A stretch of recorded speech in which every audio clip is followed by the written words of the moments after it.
Hello students, welcome to आपके अपने YouTube channel special smart study पे आपका बहुत बहुत स्वागत है। तो आज की क्लास रहेगी हमारी एचआई के थर्ड पेपर जो कि है लैंग्वेज एंड कम्युनिकेशन पर रहेगी, जिसकी फर्स्ट यूनिट है इंट्रोडक्शन टू कम्युनिकेशन। यानी कि इस क्लास में हम संप्रेषण के बारे में पढ़ेंगे, संप्रेषण का परिचय पढ़ेंगे, संप्रेषण के सिद्धांत पढ़ेंगे, आदि सभी पढ़ेंगे। तो आप बने रहिएगा मेरे साथ लास्ट तक क्योंकि ये जो क्लास रहेगी आपके आगामी होने वाले एग्ज़ाम के लिए बहुत ही हेल्पफुल रहने वाली है। तो बने रहिएगा आप मेरे साथ। तो स्टार्ट करते हैं हम अपनी आज की क्लास। तो सबसे पहले है इंट्रोडक्शन टू कम्युनिकेशन यानी संप्रेषण का परिचय, यानी कि संप्रेषण क्या होता है। तो मानव जीवन में संप्रेषण का बहुत अधिक महत्व है। संप्रेषण के अभाव में व्यक्ति समाज की मुख्य धारा से जुड़ने में असफल हो जाता है। यानी संप्रेषण का बहुत अधिक महत्व होता है दैनिक जीवन में, और संप्रेषण के अभाव में व्यक्ति में मुख्य धारा से जुड़ने में असफल रहता है, यानी कि मुख्य धारा से नहीं जुड़ पाता। फिर है कम्युनिकेशन। संप्रेषण से तात्पर्य विचारों का आदान प्रदान करने से है, जो कि दो किनारों से होता है। हम कह सकते हैं कि संप्रेषण एक जटिल प्रक्रिया है जो दो किनारों से इच्छा के अनुरूप एक चैनल के माध्यम से संदेशों का आदान प्रदान करता है। यानी कि कम्युनिकेशन होता है जिसके द्वारा हम अपनी भावनाओं, अपने विचारों को एक दूसरे से साझा करते हैं, तो उसे कम्युनिकेशन कहते हैं, जो कि दो किनारों से होता है। एक तो सेंडर होता है जो मैसेज को भेजता है, और एक डिकोडर होता है जो कि मैसेज को ग्रहण करता है। इस प्रकार से यह एक जटिल प्रक्रिया है जिसे संप्रेषण कहा जाता है। फिर है उपयुक्त तथ्य के आधार पर संप्रेषण से संबंधित हमें एक रेखांकित चित्र देखने को मिलता है। यह बहुत इंपॉर्टेंट चित्र है। अगर आप इस चित्र को याद रख लोगे तो आपको संप्रेषण में ज़्यादा कुछ याद करने की ज़रूरत नहीं रहेगी। तो इसमें टू वे होते हैं, यानी कि दो रास्ते होते हैं, जिसमें एक बार मैसेज को भेजा जाता है और एक बार प्राप्त किया जाता है।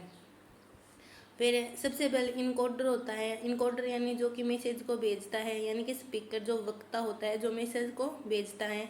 मैसेज यहाँ पर हो गया मैसेज को चैनल के माध्यम से भेजा जाता है। ये हो गया डिकोडर जो कि लिसनर होता है, जो सुनता है, यानी कि जो मैसेज को ग्रहण करता है।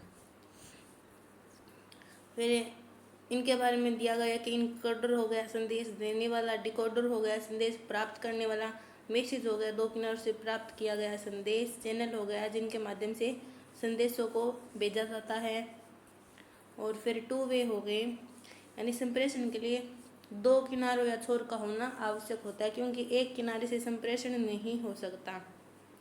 इसलिए संप्रेषण संचार को सफल बनाने हेतु दो किनारों की आवश्यकता होती है, यानी कि दो किनारों के बगैर संप्रेषण असंभव है।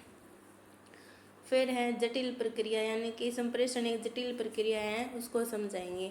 तो संप्रेषण को पढ़ाई जटिल प्रक्रिया के रूप में मानते हैं, क्योंकि यह एक मानसिक प्रक्रिया होती है। यानी कि जटिल प्रक्रिया यानी कि सबसे पहले हम कोई भी बात दूसरों को व्यक्त करते हैं, अपनी भावनाओं को साझा करते हैं, तो उसके द्वारा जो भी हम कुछ बोल रहे हैं तो हमारे मस्तिष्क का प्रयोग हो रहा है। और जो डिकोडर होता है जो अपने संदेश को ग्रहण कर रहा होता है, लिसनर होता है वो, तो वह भी जो बात सुन रहे हैं उसके द्वारा वह जो बात उसने सुनी, यानी जो संदेश उसने प्राप्त किया है उसके बारे में सोचता है, यानी कि वह एक मानसिक प्रक्रिया होती है। इसलिए इसे जटिल प्रक्रिया कहा जाता है। जब भी हमें किसी के द्वारा कोई संदेश प्राप्त होता है तो इसकी व्याख्या एक्सप्लेनेशन करने में व्यक्ति का मस्तिष्क का उपयोग करना पड़ता है। फिर है मानसिक प्रक्रिया के द्वारा ही हम प्राप्त किए गए संदेशों का प्रत्युत्तर देने के लिए आवश्यक शब्दों एवं वाक्यों का चयन कर पाते हैं, जो कि मस्तिष्कीय प्रक्रिया के द्वारा ही संभव है। यानी कि जो भी संदेश प्राप्त करते हैं तो उसके लिए जो हमें प्रत्युत्तर देना होता है ना, तो उसके लिए हमें मानसिक प्रक्रिया करनी पड़ती है। इसलिए जिसी के द्वारा हम अपने संदेश का प्रत्युत्तर दे पाते हैं, इसी के कारण इसे जटिल प्रक्रिया कहा गया। फिर है डेफिनेशन ऑफ कम्युनिकेशन, यानी कि परिभाषा क्या है। तो संप्रेषण की परिभाषा को विभिन्न विशेषज्ञों ने अपने अपने मत के अनुसार प्रस्तुत किया है, जो कि निम्नलिखित है। तो सबसे पहले है इज़मेयर के अनुसार, न्यूमैन एंड स्मर के अनुसार और आशा के अनुसार। तो सबसे पहले इजिमेर के अनुसार ये तीनों इम्पोर्टेंट डेफिनेशन है, इसलिए आप तीनों को याद कर लीजिएगा। तो सबसे पहले इजिमेर के अनुसार कम्युनिकेशन की परिभाषा है कि संप्रेषण का तात्पर्य एक व्यक्ति के विचारों तथा सहमतियों से दूसरे व्यक्ति के विचारों एवं सहमतियों को परिचित करना होता है। यानी कि एक दूसरे से जब वह वार्तालाप कर रहे होते हैं उसी को ही संप्रेषण कहा जाता है इजिमेर के अनुसार। 2 नंबर है according to Newman and Sumner के अनुसार। तो 2 या 2 से अधिक व्यक्तियों के मध्य विचारों सहमतियों अथवा संवेगों का आदान प्रदान ही संप्रेषण है। इजिमेर जो परिभाषा इजिमेर ने दी थी वही लगभग समान है, क्योंकि इसी में भी विचारों और सहमतियों को साझा करना ही संप्रेषण बताया गया है। फिर है अकॉर्डिंग टू आशा, यानी ए से हो गया अमेरिकन, ए से स्पीच लैंग्वेज एंड और एच से हेयरिंग, ए से एसोसिएशन। याद कर लीजिएगा, ज़्यादा इम्पोर्टेंट तो नहीं है ये, पर फिर भी अपने ऐसे मन में रखना बहुत आवश्यक होता है। क्या पता आ भी जाए ना भी आए, हमें पहले ही हम कैसे बता सकते हैं। फिर आगे है संप्रेषण प्रत्येक मानवीय संस्कृति को जोड़ने वाली कड़ी है। प्रत्येक व्यक्ति के जीवन में इसका एक विशेष प्रभाव है। यानी कि जब भी हम संप्रेषण कर रहे होते हैं तो अपनी मानवीय संस्कृति को एक दूसरे से जोड़ते हैं। तो उपयुक्त परिभाषाओं के आधार पर यह स्पष्ट है कि संप्रेषण 2 व्यक्तियों के बीच अपनी इच्छाओं, जिज्ञासाओं, विचारों, संवेगों, सहमतियों और आवश्यकता को आदान प्रदान करने वाली एक प्रक्रिया है, जिसके माध्यम से सभी मनुष्य समाज में एक दूसरे के साथ मानवीय अंतःक्रिया में स्थापित हैं। आया समझ में कि संप्रेषण क्या होता है? तो कहा सरल शब्दों में कहा जाए तो संप्रेषण 2 व्यक्तियों के बीच होने वाली वार्तालाप के द्वारा भावनाओं, विचारों को एक दूसरे के साथ साझा करना ही संप्रेषण कहलाता है, जिसके द्वारा व्यक्ति समाज की मुख्य धारा से जुड़ पाते हैं और जिसकी इम्पोर्टेंस होती है व्यक्ति के जीवन में। फिर मीनिंग ऑफ कम्युनिकेशन क्या होता है, यानी कि इसके मीनिंग क्या है कम्युनिकेशन की? तो संप्रेषण विशेष रूप से 2 शब्दों से मिलकर बना है, सम प्लस प्रेषण, अर्थात विचारों का समान रूप से आदान प्रदान करना। शब्द से स्पष्ट है कि कम्युनिकेशन क्या होता है। संप्रेषण यानी समान रूप से आदान प्रदान करना, विचारों का आदान प्रदान। तो कम्युनिकेशन शब्द की उत्पत्ति लैटिन भाषा के शब्द से हुई है। कौन सी भाषा है? लैटिन भाषा के शब्द से हुई है। लैटिन भाषा के कौन से शब्द? कम्युनियस से शब्द से हुई है, जिसका अर्थ समान रूप से संबंध स्थापित करना होता है। फिर संक्षेप में संप्रेषण का अर्थ 2 या 2 से अधिक व्यक्तियों के मध्य सूचना व आवश्यकताओं का आदान प्रदान करना होता है, ताकि वह व्यक्ति उसका अर्थ समझ सके और अर्थ के साथ निहित भावनाओं, इच्छा और जिज्ञासाओं को प्रकट कर सके। फिर आगे का टॉपिक हमारा स्कोप ऑफ कम्युनिकेशन, यानी कि कम्युनिकेशन के क्षेत्र कौन कौन से हैं। संप्रेषण के द्वारा प्रत्येक व्यक्ति अपनी भावनाओं को अभिव्यक्त करता है, जाहिर सी बात है। इस प्रकार अभिव्यक्ति के आधार पर संप्रेषण को निम्नलिखित क्षेत्रों में बांटा गया है। कौन कौन से क्षेत्र हैं? पहला है अभिव्यक्त परक, यानी भाषात्मक, निर्देश परक, क्रियात्मक, संकेत परक, काव्य परक, तर्क परक, संपर्क परक। ये कुछ क्षेत्र हैं जिनके बारे में हम पढ़ेंगे।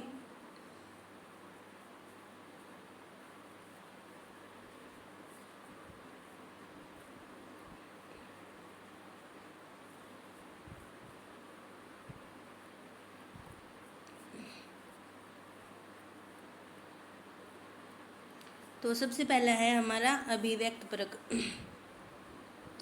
क्या ये स्कोप है कम्युनिकेशन के? सबसे पहला है अभिव्यक्त परक। अभिव्यक्त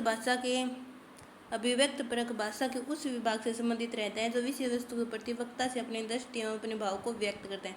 अभिव्यक्त परक यानी कि नाम से स्पष्ट है, अभिव्यक्त करना, यानी कि जो व्यक्ति अपने हाव भाव को व्यक्त कर रहा है, अपनी भावनाओं को साझा कर रहे हैं। जैसे यह अति सुंदर दृश्य है, यानी कि इस वाक्य के द्वारा उन्होंने अपनी जिज्ञासाओं को बताया, अपनी भावनाओं को बताया। इसके अंतर्गत भाषा को अभिव्यक्त करने की बात कही गई है।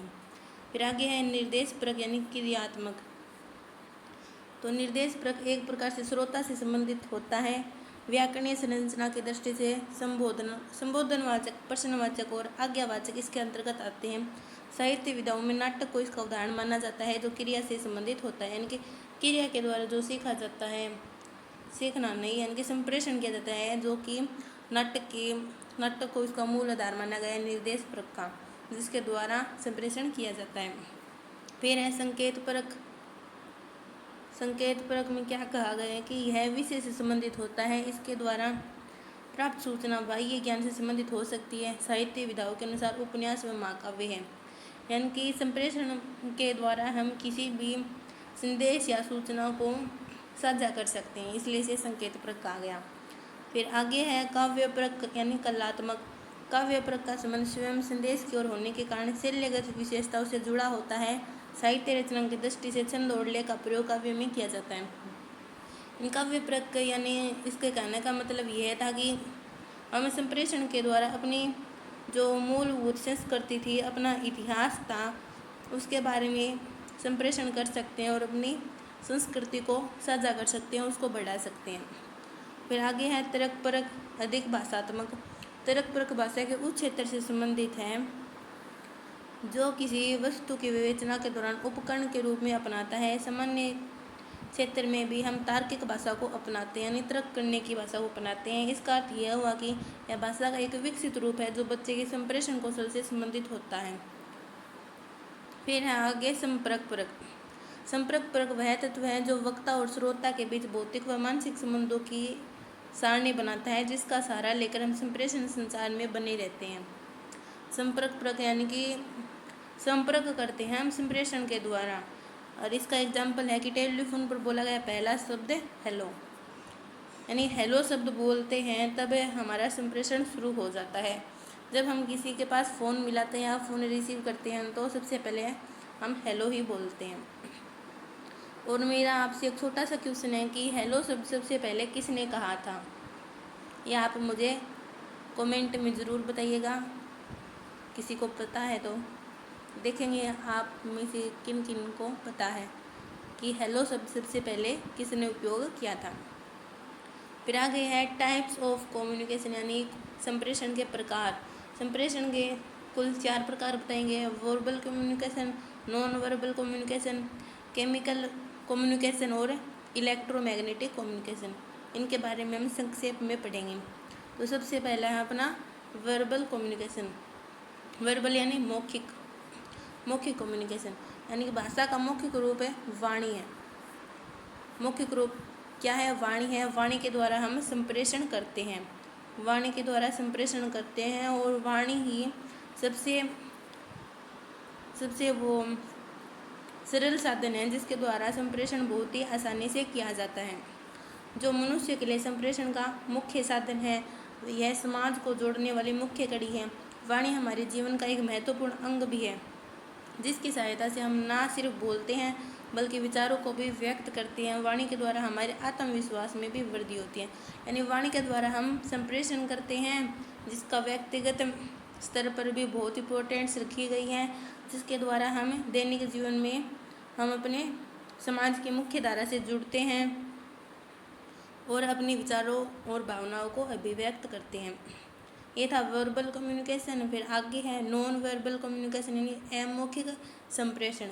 व्यक्ति जब बिना शब्द को बोले अपने विचारों को व्यक्त करता है। अमौखिक है, शाब्दिक संप्रेषण कराता है। शाब्दिक संप्रेषण के कई माध्यम हैं। इनके मौखिक रूप से तो हम किसका प्रयोग करते हैं? वाणी का प्रयोग करके संप्रेषण करते हैं। फिर यह अमौखिक संप्रेषण में वाणी का उपयोग नहीं होता। बिना वाणी का उपयोग किए जो संप्रेषण किया जाता है उसे अमौखिक संप्रेषण कहते हैं।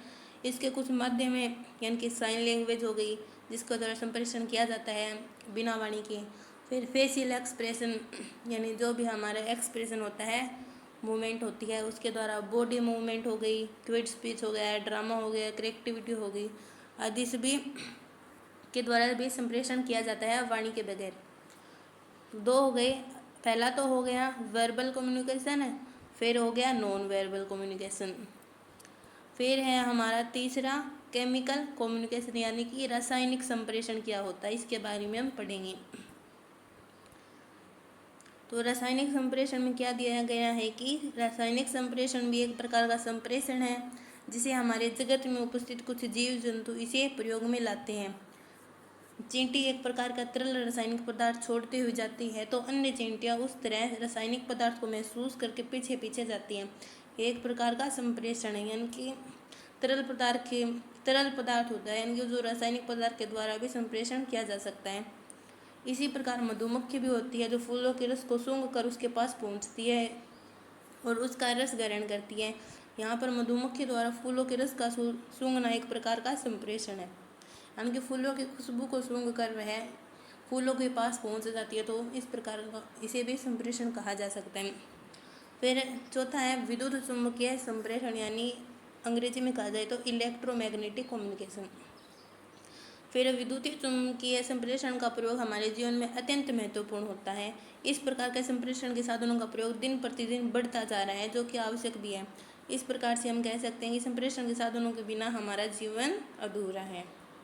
यानी कि इलेक्ट्रोमैग्नेटिक कहा जाए तो विद्युत चुम्बकीय, यानी जो विद्युत के माध्यम से यूज होते हैं और चुंबकीय माध्यम से यूज होते हैं, यानी कि हो गए रेडियो हो गया, टेलीविज़न हो गया, अपना मोबाइल फ़ोन हो गया, टीवी हो गया, एलईडी वगैरह, रेडियो वगैरह आदि भी इलेक्ट्रोमैग्नेटिक कम्युनिकेशन में आते हैं। तो ये थी अपनी आज की क्लास। आई होप आपको समझ में आई होगी, आपको मेरी क्लास अच्छी लगी होगी। अगर आपको मेरी क्लास अच्छी लगे तो प्लीज़ इसे लाइक, शेयर और कमेंट करके ज़रूर बताइएगा कि आपको मेरी क्लास कैसी लगी। तो मिलते हैं हम अपनी अगले क्लास में, तब तक के लिए धन्यवाद।